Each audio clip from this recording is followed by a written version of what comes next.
Welcome to the very first episode of Rebel Morality.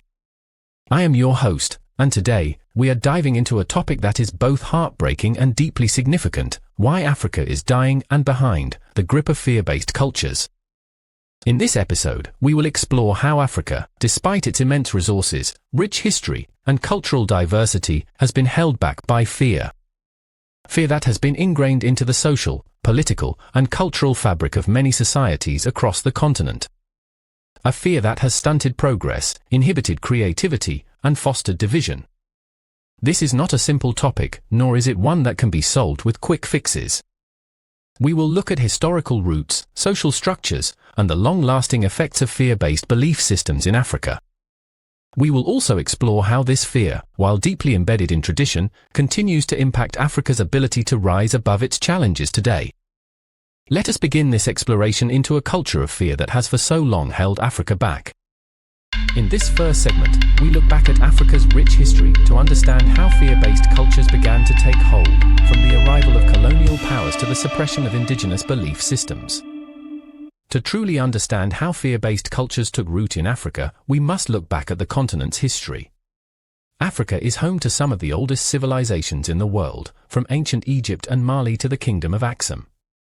These civilizations were not just successful, they were innovative, advanced, and intellectually sophisticated. But then came external forces, colonial powers that disrupted the African way of life. European colonization introduced new systems of control that relied heavily on fear. Fear of being dominated, fear of being oppressed, fear of losing one's identity, and fear of failure became the tools that kept African societies under control. When colonial powers arrived, they imposed new belief systems, primarily Christianity and Western ideologies, on African peoples. These systems were foreign to African traditions, and they created fear of the indigenous ways of life. Africans were told that their ancestors' spiritual beliefs and their traditional systems of governance were sinful or barbaric. The introduction of fear-based religion, through Christian missionaries, created a divide between what was considered sacred and profane. Those who conformed were seen as good, while those who resisted were punished. Fear, in many ways, became a tool for oppression, controlling not just the body, but the mind and soul.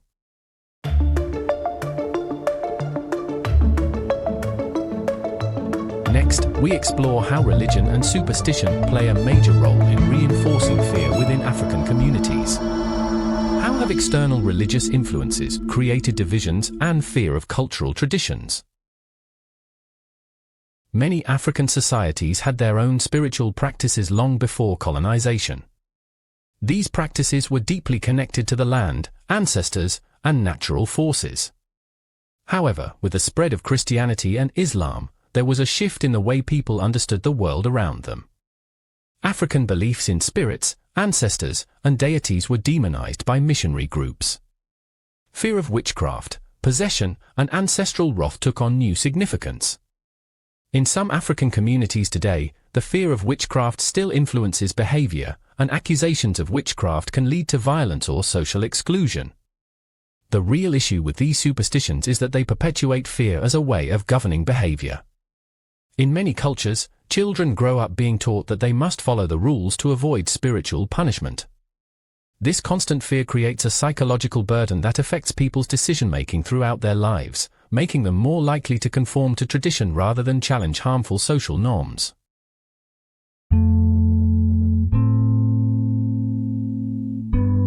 In this segment, we examine how the culture of fear affects education, stifling creativity, innovation, and critical thinking. What is the long-term effect of this on future generations? One of the most insidious consequences of fear-based culture is its impact on education.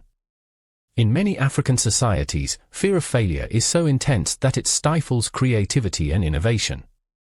The education system in many parts of Africa is built on rote learning, memorization, and fear of failure.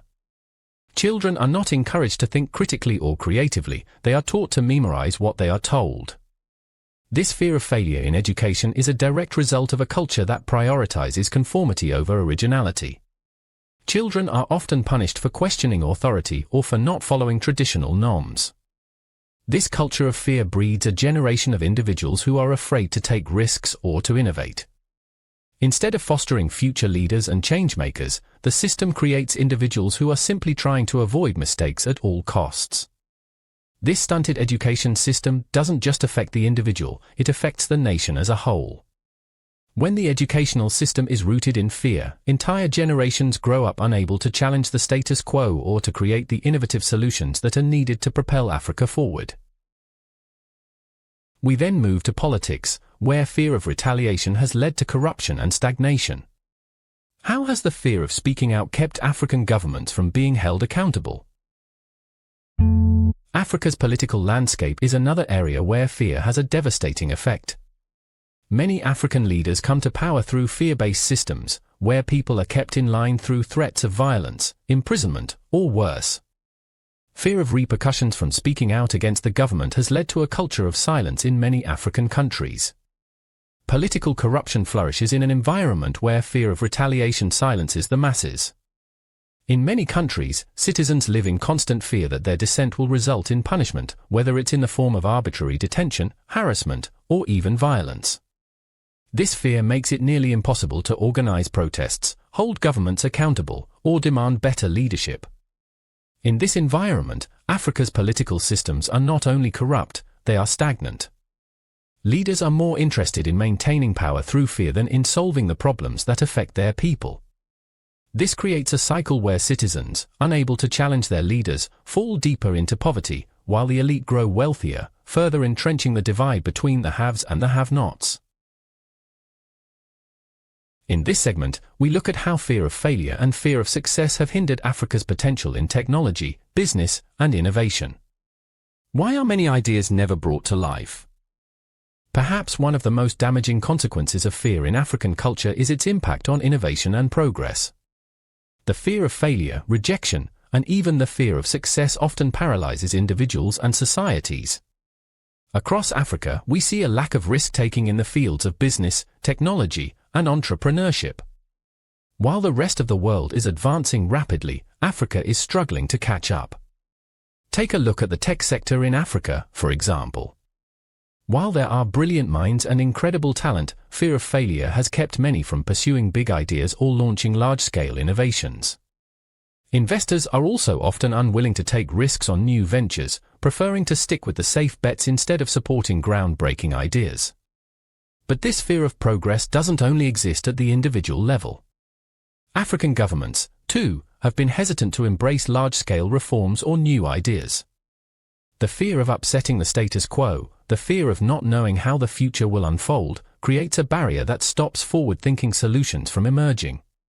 And with it, Africa continues to lag behind the rest of the world.